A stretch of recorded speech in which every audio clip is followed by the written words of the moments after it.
Olá, pessoal. Continuando a parte 6 da nossa aula. Gente, a Revolução Pernambucana, ela atrasou um pouco a aclamação de Dom João, tá?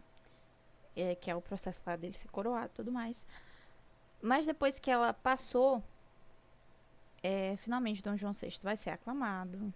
Tem toda uma propaganda ao redor disso, tá? No Jornal da Coroa, que era a Gazeta do Rio de Janeiro. Eu não sei falar o nome desse homem. Grandjean de Montigny. Acho que essa pronúncia foi tenebrosa de ruim, tá? Ele fez os cenários no estilo neoclássico, claro, para aclamação de Dom João. Teve encenação, teve uma grande cerimônia lá no Largo do Paço e no Campo de Santana. Iluminação, gente, 60 mil luzes iluminando a cidade do Rio de Janeiro, uma coisa assim chique. Teve banquete para elite, pro povão teve festa. O Teatro de São João foi um local ali de palco para homenagem pro rei. Foi uma coisa assim maravilhosa, né? Bonita. Depois, a gente também. Ah, pessoal, em 1816 teve a chegada da princesa Leopoldina. Com ela veio a expedição científica austríaca, tá? Foi uma aliança diplomática fortalecendo a dinastia Bragança, porque Leopoldina era austríaca, fazia parte ali da linhagem. Como é que é o nome? Peraí, deixa eu lembrar o nome. É uma linhagem super famosa, eu que não tô lembrada. Habsburgo, gente. Os Habsburgo. Acho que é a linhagem mais famosa, a dinastia mais famosa da Europa, né? A Leopoldina. Pessoal, gente, eu vou falar. Se tem uma pessoa assim que eu gosto da parte da elite, né? A Leopoldina, ela é gente boa. Quando houve a concordância, né, do casamento entre Dom Pedro e Leopoldina, ela se preparou, estudou português, estudou história do Brasil, estudou geografia brasileira. Foi uma grande influência na independência do Brasil, tá? Apoiou aí Dom Pedro. O casamento ocorreu por procuração, para quem não sabe o que isso é. Ela se casou na Europa, o Dom Pedro estava aqui no Brasil e foi lá um representante do Dom Pedro aceitar o casamento em nome dele. Por isso que o nome é por procuração, tá? Aí fizeram vários preparativos de festa no Rio de Janeiro para a chegada dela. Ela chegou. Dom Pedro não tinha achado ela muito bonita, não. Apesar de, nos quadros, pelo menos eu achar ela bem bonita, né? Mas ela se adaptou bem ao Brasil. Muito diferente do que ela estava acostumada lá na Áustria. Mas ela teve uma boa adaptação aqui. Ela carregou o primeiro herdeiro brasileiro, que foi Dom Pedro II. E o primeiro príncipe brasileiro a nascer no Brasil, né? O primeiro monarca brasileiro a nascer no Brasil. E isso estabilizou a dinastia. Em relação ao mercado interno, gente, a gente tinha algumas divisões regionais de produtos, tá? O Rio Grande do Sul, ele era muito forte no gado e no charque. Isso a gente entende a importância desses dois aspectos a partir ali da... Como é que é o nome, meu Deus? A partir do período regencial, da regência, tá? Com a farroupilha, que envolve muito também... Foi uma rebelião que envolveu o comércio de charque, entre outros fatores. São Paulo era muito forte no açúcar e no café. Eu vou até colocar, só um segundo. Continuando. Maranhão estava exportando algodão. Piauí e Ceará tinha uma pecuária forte, tá, pessoal? Gente, principalmente no interior, já ali no sertão. Belém era o eixo amazônico, a gente ainda estava ali exportando drogas do sertão, tá? E Nordeste, no geral, era o principal polo exportador, especificamente de açúcar, com outros produtos complementares como o fumo, ok? Política externa, galera, importantíssimo, cai no TPS, tá? Isso aqui é coisa que a gente tem que saber decorado, aprendido do início ao fim. Aspectos gerais, né? A política externa, com a chegada da corte, passou a ser conduzida no Rio de Janeiro. Então, a política externa do Império agora estava sendo definida na colônia. Os interesses de Portugal tinham prioridade em detrimento dos interesses da colônia brasileira, tá? Então, Portugal e a dinastia de Bragança estavam ali querendo se manter. Eles não estavam necessariamente pensando no desenvolvimento do Brasil. A aliança luso-britânica permaneceu forte. A metrópole, que agora estava na colônia, foi internalizada. E o projeto imperial português não parou, tá? A galera ainda queria expandir o império. Uma característica do império e do imperialismo é a necessidade de expansão, tá bom? É, em maio de 1808, Portugal declarou guerra à França, depois de chegar aqui no Brasil, né? Declararam nulos os tratados impostos por Napoleão, tratados lá do, como é que é o nome? Bloqueio continental. E nesse processo todo, eles fizeram uma expedição ali contra a Guiana Francesa, ocuparam Cayenne, a ocupação durou 8 anos, mais ou menos, de 1809 até 1817. E eles também queriam recuperar alguns territórios que foram perdidos em 1801 por causa da Guerra das Laranjas, ok? Com o Congresso de Viena, a Guiana e Cayenne, especificamente, foram devolvidos para a França. No Rio da Prata, a gente tinha um controle da Banda Oriental como um objetivo já histórico. Desde a fundação de Sacramento, em 1680, a gente tem isso como objetivo. Havia um interesse estratégico muito forte no Estuário da Prata, que eu já falei para vocês, por causa do contrabando de prata, por causa do acesso a Mato Grosso e tudo mais. E esse projeto expansionista, que tinha ficado quieto depois de 1801, foi retomado pelo Brasil, tá? Grã-Bretanha falou que não precisava disso, se opôs a essa expansão, Portugal não estava nem aí. E se expandiu mesmo assim, tá? Carlota Joaquina, ela estava querendo... ela começou um processo chamado carlotismo, tá? Ela estava defendendo os direitos dinásticos dela, porque ela era... não era bem herdeira do trono espanhol, não era. Mas ela fazia parte da linhagem do trono espanhol, da Casa de Habsburgo, Bourbon e tudo mais. E, tipo assim, ela falou, olha, como os reis, né, tanto o Fernando quanto o Carlos foram depostos, a regência, então, é minha. Porque, se eu não me engano, ela era irmã do Fernando e filha do Carlos. Então, se o Carlos tinha sido deposto, o filho dele, Fernando, assumia. Como ele não tava... ele também foi deposto, o outro filho, a outra filha era ela, Carlota, entendeu? E aí ela tava falando, não, já que eu sou a filha que sobrou e eu não fui deposta por ninguém, eu tenho que tomar de conta da regência das colônias espanholas, entendeu? Então, assim, algumas pessoas apoiaram ela, tipo o Manuel Belgrano, o Sidney Smith, ele era, gente, era um britânico, e pelas fofocas da corte, ele era amante da Carlota Joaquina, né? Mas, assim, essa tentativa dela não deu muito certo. Dom João não deixava ela ter o pedaço de terra pra ela mandar, tá? Aí o que acontece na Banda Oriental, galera? Aparece um carinha chamado José Artigas. Até hoje ele é lembrado no Uruguai como um salvador, assim, um libertador, né? Apesar da tentativa de libertação dele não ter ido pra frente.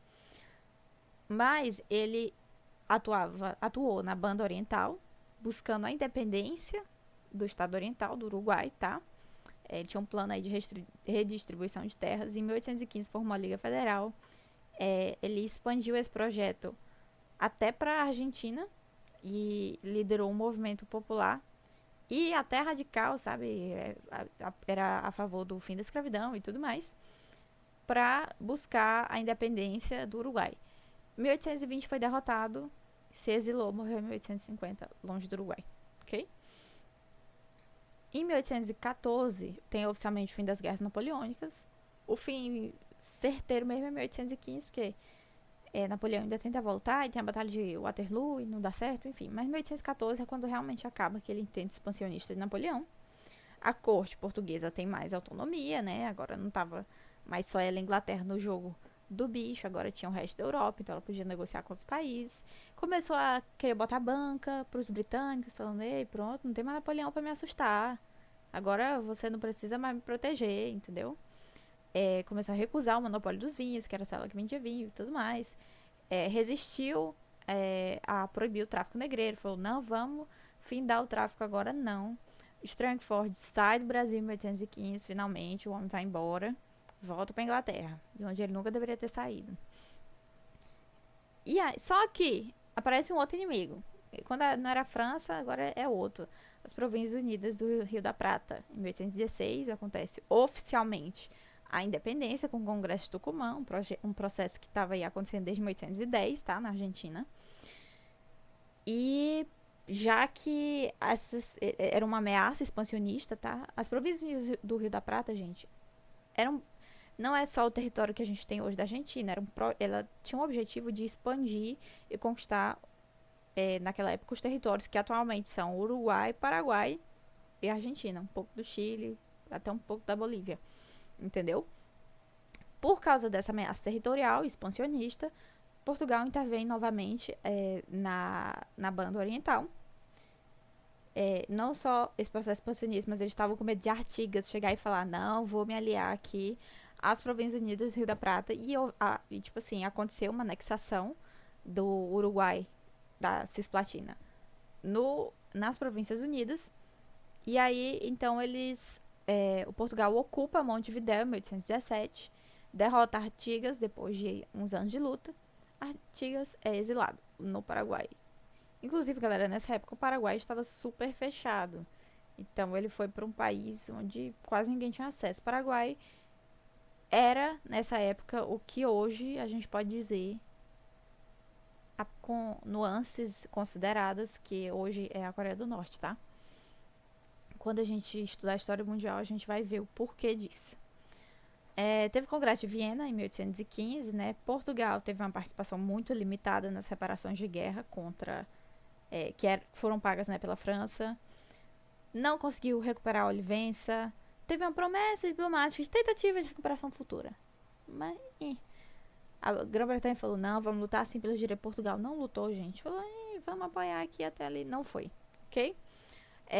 Teve restituição da Guiana, delimitada lá, como eu já falei pra vocês. Portugal, gente, não foi consultado. Só recebeu notícia: ei, você vai ter que devolver Cayena. Portugal, tá bom, né? Fazer o quê? E houve um reconhecimento na região do Amapá da fronteira, segundo o Tratado de Utrecht, 1815. Só que essa questão do Amapá, gente, ela só é resolvida de verdade com o Barão do Rio Branco, tá? 1895 ou em 1900, não lembro agora o ano, ok? O Brasil, por causa do Congresso de Viena, ele ganha assim uma elevação diferente do status dele, sabe? Ele para de ser colônia oficialmente em 1815 e se torna Reino Unido, parte do Reino Unido. Reino Unido de Brasil, Portugal e Algarves. Olha só, o Brasil não é mais colônia.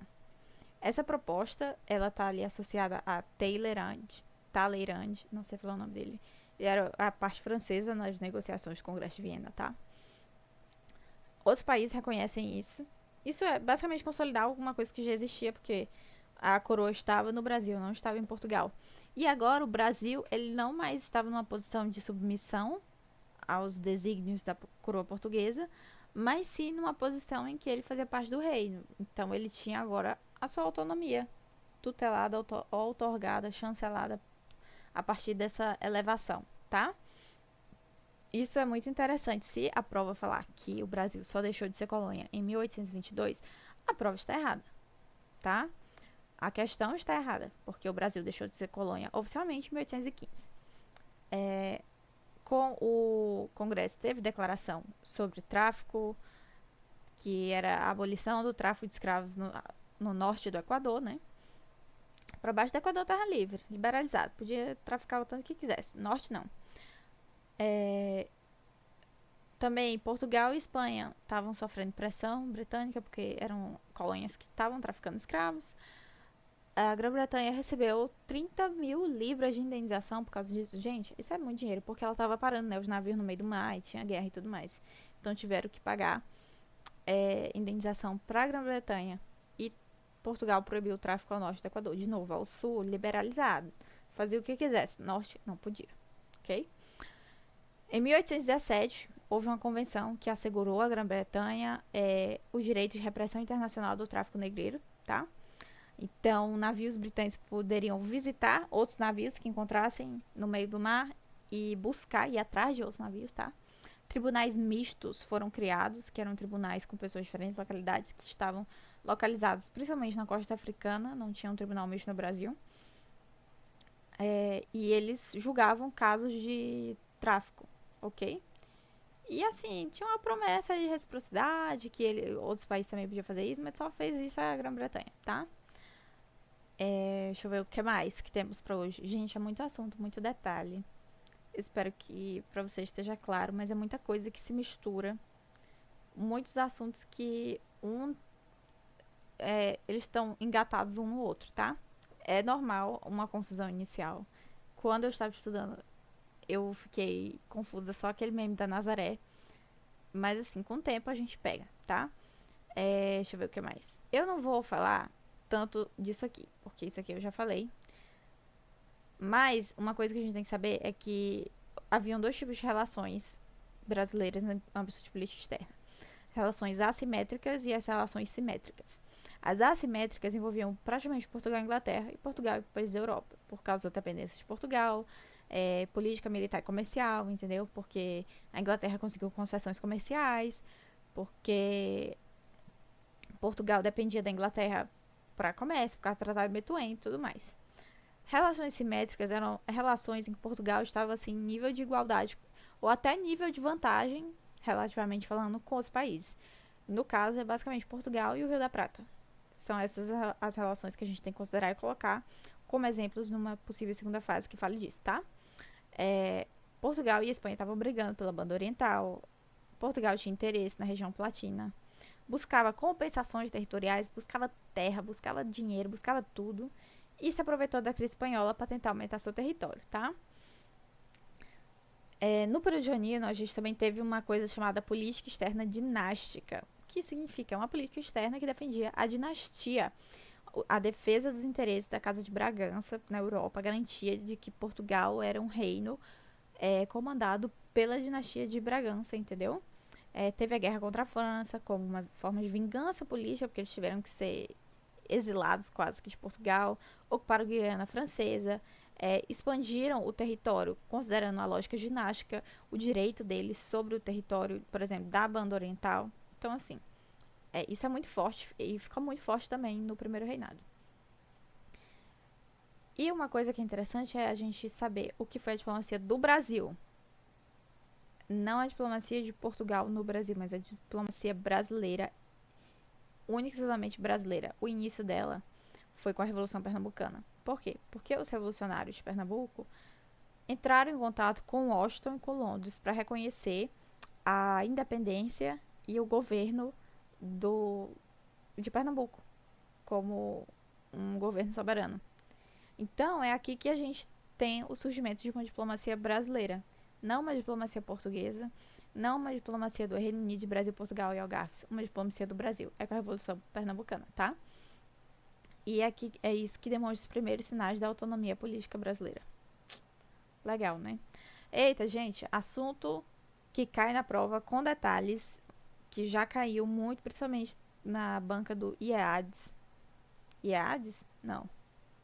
IADS. Só IADS, né? Galera, assunto, eu particularmente não acho ele muito legal, mas alguém pode gostar. É Constitucionalismo Português e Independência do Brasil. A gente entendeu que foi a Revolução do Porto e as cortes de Portugal, tá? Primeiro, os portugueses ficaram muito decepcionados com a coroa, com a queda de Napoleão. Por quê? Porque a coroa não voltou para Portugal. A guerra terminou em 1814, Dom João ficou no Brasil. Ficou no Brasil até 1821. Entendeu? Não só ele ficou no Brasil, como ele transformou o Brasil, que era uma colônia, em parte do Reino Unido. E ele foi coroado Dom João VI, rei do Brasil, de Portugal e Algarves. Entendeu? Então, os portugueses olharam para aquilo e ficaram horrorizados. A partir de 1815 também houve um processo de restauração, regeneração, gente, das monarquias europeias. E a monarquia portuguesa não estava na Europa. Então, Portugal estava, tipo assim, sem entender o que estava acontecendo. Além disso, Portugal passou por um processo muito grande de crise econômica. Houve escassez agrícola, o pessoal estava em guerra, gente. Ninguém estava com tempo para plantar, tá? Desvalorização monetária, falta de crédito externo, porque agora os países estavam se reconstruindo depois da guerra. Eles não iam emprestar. E as elites portuguesas estavam completamente insatisfeitas com a coroa, né? Então, eles estavam pressionando pro rei voltar. Tem que voltar, porque não pode. O rei de Portugal não está em Portugal, ele está no Brasil. E agora não só ele está no Brasil, que antes era colônia, ele transformou a colônia em parte do reino. Que coisa ridícula. Na cabeça dos portugueses era um absurdo, sabe? E, tipo assim, essa pressão era muito forte, principalmente porque o rei tinha medo de haver uma radicalização em Portugal, tirarem o trono dele, declararem república. Exagerei. Não haveria uma declaração de república na Europa naquela época, tá? Isso era uma coisa das Américas. República era coisa de América, não era coisa de Europa, ok?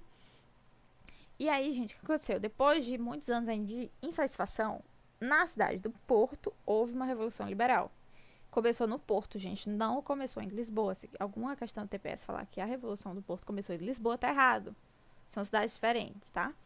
Ela começou na cidade do Porto, defendendo o constitucionalismo, ou seja, uma constituição e uma monarquia constitucional. Ou seja, o rei teria que obedecer o que está dizendo a Constituição, tá? E ela também estava falando que era para Dom João VI voltar para Portugal. E tinha que reorganizar o império que virou bagunça. Depois de 1815 o negócio virou uma bagunça, tá? Portugal era o centro da história, não era o Brasil. Portugal era que era o império, Portugal era que mandava. Então havia essa necessidade de regeneração. Era um movimento regenerador, restauracionista, ok? O Brasil, ouvindo isso, olhou e falou: tá feio, tá estranho.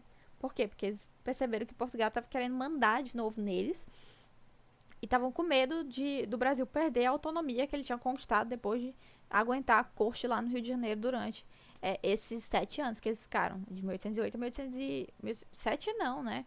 Esses 12 anos que eles estavam lá. Pagaram não sei quanto de imposto, tiveram que lidar com a coroa, com o povo de lá. E agora eles iam perder a autonomia deles, entendeu? Esse movimento em Portugal, gente, ele foi influenciado por ideias liberais, tá? As cortes de Cádiz, na Espanha, foram um processo que aconteceu ali a partir de 1810, tá?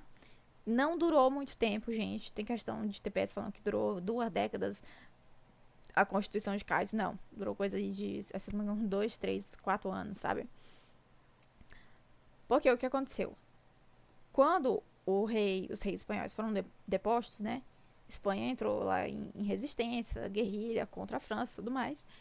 E em 1810, os principais, a elite francesa, francesa não, meu Deus, a elite espanhola, reuniu uma assembleia extraordinária espanhola para, considerando a presença tanto da metrópole quanto das colônias, para escrever uma constituição para a Espanha.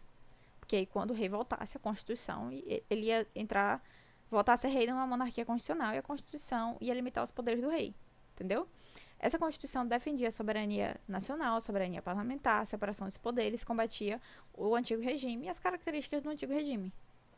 Gente, ela não durou muito tempo. Quando o rei voltou, ele desativou essa Constituição, começou um governo autocrático. Ela não teve uma duração, uma vigência longa. Mas ela teve consequências muito longas, entendeu? Porque ela incentivou a ideia de monarquias constitucionais e governos constitucionais na Europa, como não havia acontecido antes, tá bom?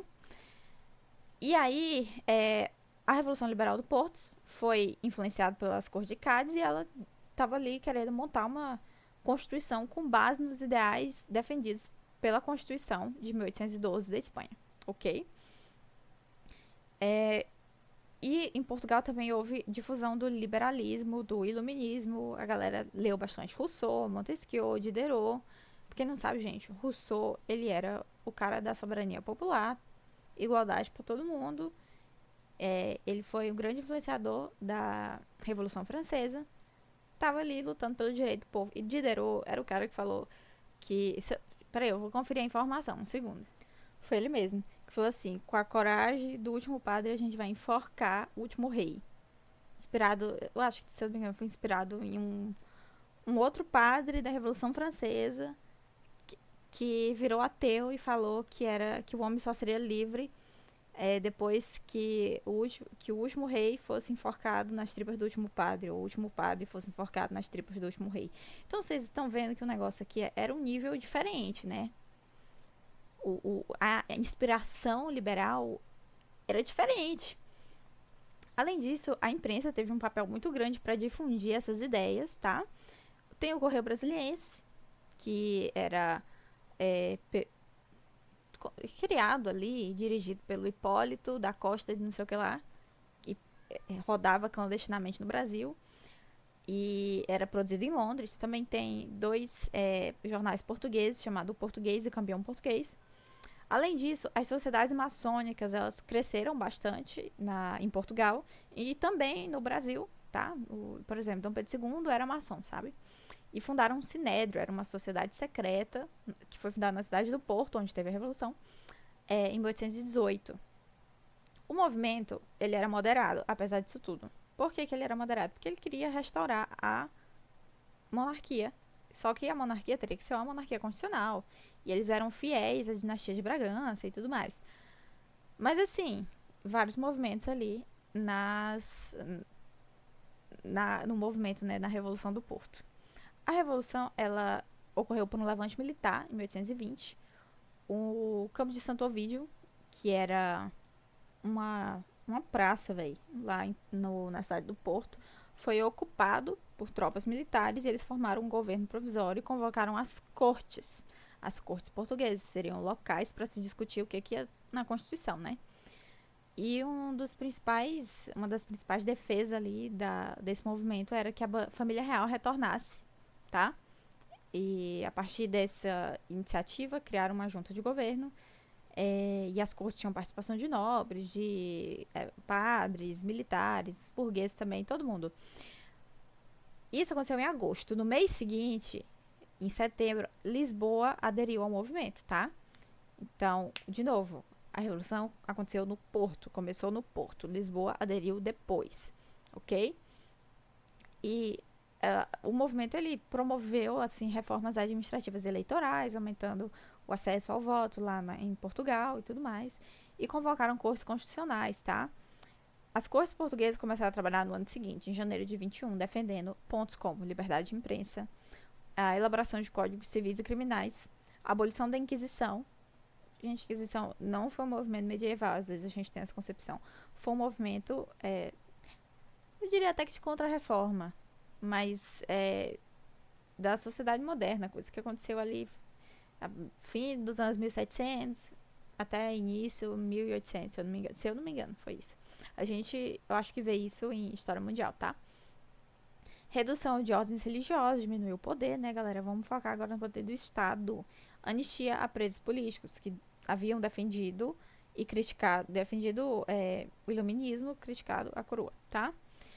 As cortes, elas foram transformadas em órgãos deliberativos para criar uma constituição, restaurar o império.